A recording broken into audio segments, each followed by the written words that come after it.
oral communication will be closed. What's next, please? At 6A is Director of Development Services regarding Alex Theater Art Board Quarterly Report for the period of October 1, 2006 to December 31, 2006. Report on bid proposals received for Phase 2 of the Sound System Upgrade Project and report on long-term maintenance and capital projects. At 6A1 is motion accepting the Art Board Quarterly Report and ordering it filled with Director of Development Services. Okay, and At 2 is motion accepting the lowest responsible bid from Show Sound, Inc. For purchase of speakers, amplifiers, and processors for Phase 2 of the Sound System Upgrade Project for the amount of $153,049 plus 8% contingency. At 3 is motion directing staff to include the annual CIP budget process, the proposed long-term maintenance and capital projects list developed by the Alex Theater Building Committee, theater staff, and agency city staff. with that, I'll go to Mr. Starbuck. And I'll go to Mr. Lansfane for staff. Mr. Chairman, members of the agency, as the clerk read into the record, there are 3 items for you today. Just a note on the first one. It is the quarterly report from October to December. The Alex Theater Art Board was prepared to do this much sooner. However, because of things that you've had on your agenda, it continued to get bumped, and then we wanted to bunch it together with the sound system project. So it's a little bit late. We're already into the first quarter of the next year, so you'll be getting a report from them soon. For a quick staff report on the first 2 items, I'll introduce Elena Bobolian, who's the staff person assigned to the Alex Theater. Oh, this is their first time doing this. A new one. Actually went to UCLA. That's all. Agency Chairman Yusefian and members of the agency, we're here today to present to you 3 items involving the Alex Theater. The first is the quarterly report ending for the period of December 31st, 2006. Again, second, to present the lowest bid for the Phase 2 of the sound system project. And lastly, a long-term maintenance and capital projects list for your consideration. The Alex Theater had a busy second quarter with some notable accomplishments, including a record month for December 2006, where monthly net revenues exceeded $100,000, and also an increase of 2.9% in activities taking place at the theater. Barry McComb, the executive director for the theater, is here to answer any specific questions about the quarterly report. With respect to the sound system project, the agency approved the sound system upgrade project, including funding, in March 2006. The project was broken down into 3 phases, with Phase 1 currently under construction and anticipated to be completed by the end of this month. Earlier last month, a call for bids went out to qualified vendors, with 3 vendors responding for Phase 2. After all the bids were reviewed with theater staff, Show Sound was found to be in compliance with all terms and conditions of the RFP and was the lowest priced proposal. If approved, Show Sound will purchase the speakers, processor, and amplifiers, and installation will take place by the theater staff. The staff will also test the system to make sure it's working properly. Show Sound will provide assistance in the future if needed. So again, Barry McComb and Jack Alloway, the theater operations manager, here to answer any specific questions. If not, we'll go to Phil for the long-term maintenance and capital project list. Thank you. I just want to get one thing straight. From what I understand, the Alex Theater cannot acquire the speakers, whatever, directly from the manufacturer. They have to go through, in essence, a middleman to obtain them. It's actually cheaper if they go through the vendor than if they were to cheaper. go through the manufacturer, correct? Didn't know that. I thought you eliminate the middleman, it gets cheaper. I guess not. Not in this case. Okay. Why isn't the vendor installing them? Because the theater staff has the capabilities, so in terms it's a cost savings. Is it cheaper than the vendor installing them? Yes. And if something happens during the installation, who takes the blame for it? The theater staff. All right, Mr. Chairman. and that's one thing I need to be clarified. These are expensive equipment. Something happens, somebody accidentally, not by, purpose, slips, falls down, breaks in pieces, and we have to buy them. Why not have the vendor install it and also guarantee it and we have no problem. It's a turnkey. Mr. Chairman, maybe Barry McComb or Jack Galloway. Yeah. I do know that there's I want to say limited amount of vendor participation in the installation, but Barry can give you a better idea as to how that breaks down. Good afternoon. I'm Barry McComb, Executive Director of the Alex Theater. In answer to your question, the installation is actually being done under the guidance of the manufacturer's rep. Actually, if you go back to the film sound system that we installed several years ago, that was done by our staff as well. And it's not unheard of in an installation like this for the theater staff, which is familiar with the components that are inside the theater, to install the system under the guidance of the manufacturer. When we go and fine-tune the system to the hall, that will also be done with the manufacturer's rep present. My worry is in case something happens to those equipment, we bought it. We have to buy it again. Is the manufacturer going to warranty any of these equipment? Because many cases when they don't install them, there's no warranties that go with it unless you can get the warranty. Because they're being installed under the guidance of a rep from the manufacturer, the warranties will stay in place. Jack Alloway. Okay, so you got the Certainly, warranties. Yeah, answer that. But by us installing them, we are not voiding any warranties. And how long is the warranty good for? 2 years? 2 years. Yeah. Okay. And is that standard? That's standard. Yeah. Okay. Any other question? Please continue. Mr. Chairman, for the last, since the building was rehabbed by the redevelopment agency in 1992-93, there really hasn't been a comprehensive capital maintenance program for the building. We've talked about this for some time. It is owned by the redevelopment agency. In 2015, when the agency expires in the downtown project area, this building will go to the city as an agency asset. Staff has worked with the building committee of the Alex Theater and our own city facilities staff to come up with a list of capital projects that we think are necessary to put the building in the best condition it can be before it gets turned over to the city. That list is the final exhibit, Exhibit 3, to your report. What it does is list by year and priority those projects that we think are important to do and in the order we think they're important to do.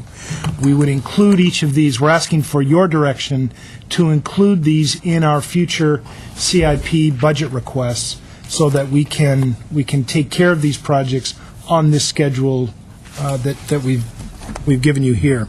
The one note that I would make, in 2008-2009, there was a project for ADA modifications for $100,000. We are currently doing an assessment of all of the city buildings. The Alex Theater is one of those that's being done in Phase 2 of that survey. Once we know the extent of any ADA modifications that need to be done, we would adjust this, both the dollar amount and priority, accordingly. So this is the list. It has as a lump sum $2 million to expand facilities, whether they be dressing rooms or something to accommodate any development that might take place to the south. That is a plug number. We don't really have anything more specific than that. Mr. Weaver. Curiosity, we have a motion here. Is that, since it's not included, how do we act? Mr. Chair, members of the agency, Mr. Weaver, that's a substitute motion. That is a motion that was included. We noted that there was an error in the motion, so we provided a substitute. So by moving it, we're covering the revised motion? Yes, you'd move the substitute motion at Substitute motion. 6A2. And the change there is it was recommended by the Director of Development Services. That's a substitute motion as opposed to the Director of Public Works. 6A2. Yes. Okay. Question: why are you doing the refurbishment of chairs in 3 phases? What's the reason? Again, I'll turn to Barry, but it's on a rotating basis. It's kind of like painting the Golden Gate Bridge. As soon as you finish, you go back and start again. That's a Also, good analogy. so when you're doing it, you're doing all of the chairs. It just said you're doing it 3 times. In sectors. No? Do them in different sections, and once you finish that last section, it's time to redo the first section. It's like the Golden Gate Bridge reading. Okay. Halfway true. Certainly, the chairs which are Corrected the chairs which are used more frequently, which tend to be those on the orchestra level, have more wear and tear and need to be replaced first. The second phase would be then to replace not the chairs itself, but to reupholster them in the terrace section and then the balcony. So rather than shutting down and having to take longer time to refurbish the chairs, and also because the ones in the terrace and the ones in the balcony aren't quite as worn as the ones on the main floor, we're doing it in a phased process. Now, within 3 years' time, once we get through the phase of all 3 sections, we're not going to be at a position to have to turn around and redo it again. We would expect the lifetime to be similar to what we've already experienced, which is 14 years plus. So. Okay. And while you do the chair refurbishments, I'm assuming that handles are going to be worked on, because there's some that you just pull Yes. them right off. Yeah. I mean, obviously, again, the last 14 years, Yeah. the chairs have taken a lot of wear and tear. So during the reupholstery, the chairs will also be refurbished. Are you also working on the cushions, too?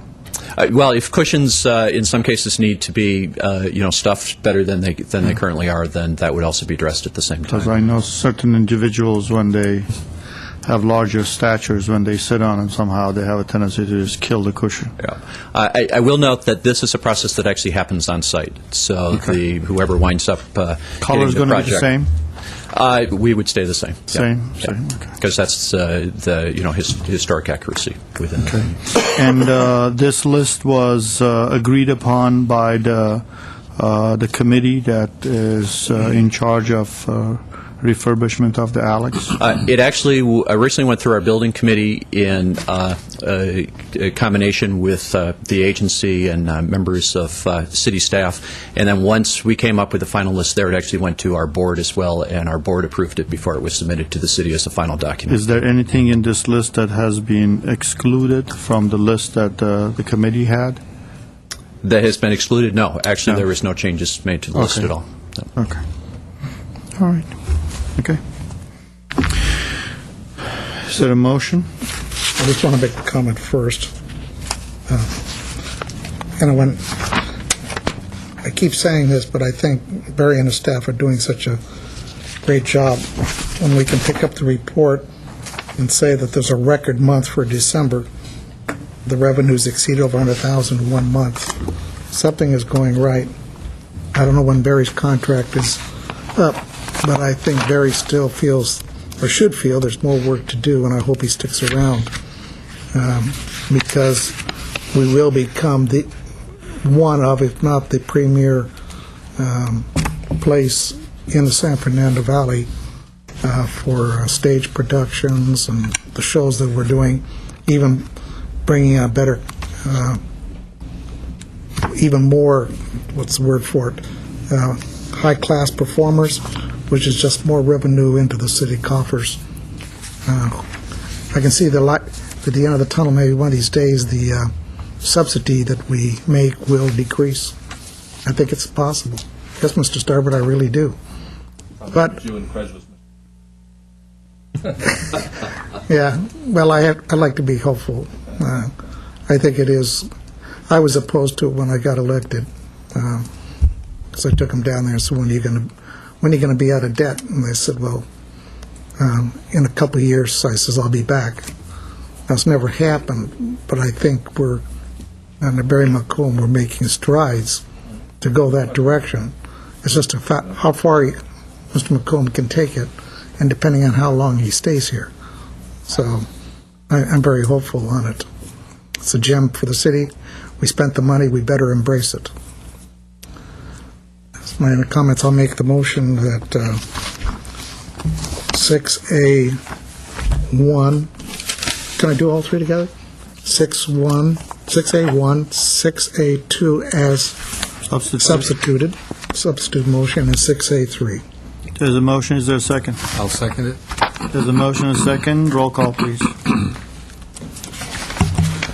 Agency members Manukian, Najarian? Yes. Quintero? Yes. Weaver? Aye. Chairman Yusefian. Aye. What's next, please? 6B is City Attorney regarding discussion of canceling or rescheduling redevelopment agency meeting for April 24, 2007. At 6B1 is motion canceling meeting and continuing previously scheduled matters items on May 1, 2007. 6B2 is motion canceling April 24, 2007 meeting and rescheduling as a special meeting for April 25, 2007. Is there a second? Move 6B1. Second. There's a motion second. Roll call. If you don't mind. Just a note, unlike the Housing Authority, we do have 3 items scheduled that would have been on the 24th. We also have a couple of rather heavy items for the May 1st meeting. So if you cancel entirely the 25th meeting, you're going to have them all on May 1st. They include the discussion of San Fernando Road landscape alternative. This is for the 24th. The facade design review for 101 North Brand, and a discussion of the options for consolidating review authority and the redevelopment agency. And then on May 1st, you already have scheduled a discussion of the Americana housing developer and approval of that, along with the design review for the United Cerebral Palsy facility. So you would have all 5 of those items coming to you on one I meeting. rescind, That's why I had my hand up. and I move that we meet the following day, the 25th. Okay, I'll take back my motion too, but I would like to ask a question. What is on this council agenda for the 24th? Was going to be on. Whole bunch. The council agenda is relatively light. You've got the Tournament of Roses entry for April 24th. There's a doctor's house item purchase agreement. The foundation would like to have the ability to discuss with you the ownership of items that are purchased for the doctor's house, and then entering into an agreement with the consulting firm for our ADA study of programs in Parks and Recreation. We have an award of bid, some budget adjustments, approval of final track map for Town Center, and a discussion of bond and insurance requirements for contractors, all otherwise scheduled for the 24th. Then you have a fairly full agenda on May 1st. Okay. There's a motion on B2. Is there a second? There was a second. There's a motion and a second. Mr. Najarian was the second. Roll call, please. Agency members Menuchyan, Najarian, Yes. Quintero, Yes. Weaver, Aye. Chairman Yusefian. Aye. So we'll start at 2:30 on the 25th. Yes, and just let me note, if we have any changes in the afternoon light-up where 1 or 2 items drop off, we'll notify you, and we can always then cancel that meeting. Has anything dropped out tonight? Pardon me? Tonight? Anything that dropped? In the coming week. No. Coming no. week, between now and... Tonight. No. For tonight's agenda? No. Nothing's been dropped? The hearing's off calendar at the request of the applicant. That's for this evening. That was the appeal of the waiver. Okay. Roll call. We did? Yeah. Oh, we didn't. What's next? Is there any agency member or staff comments? Move to adjourn. Second. We're adjourned.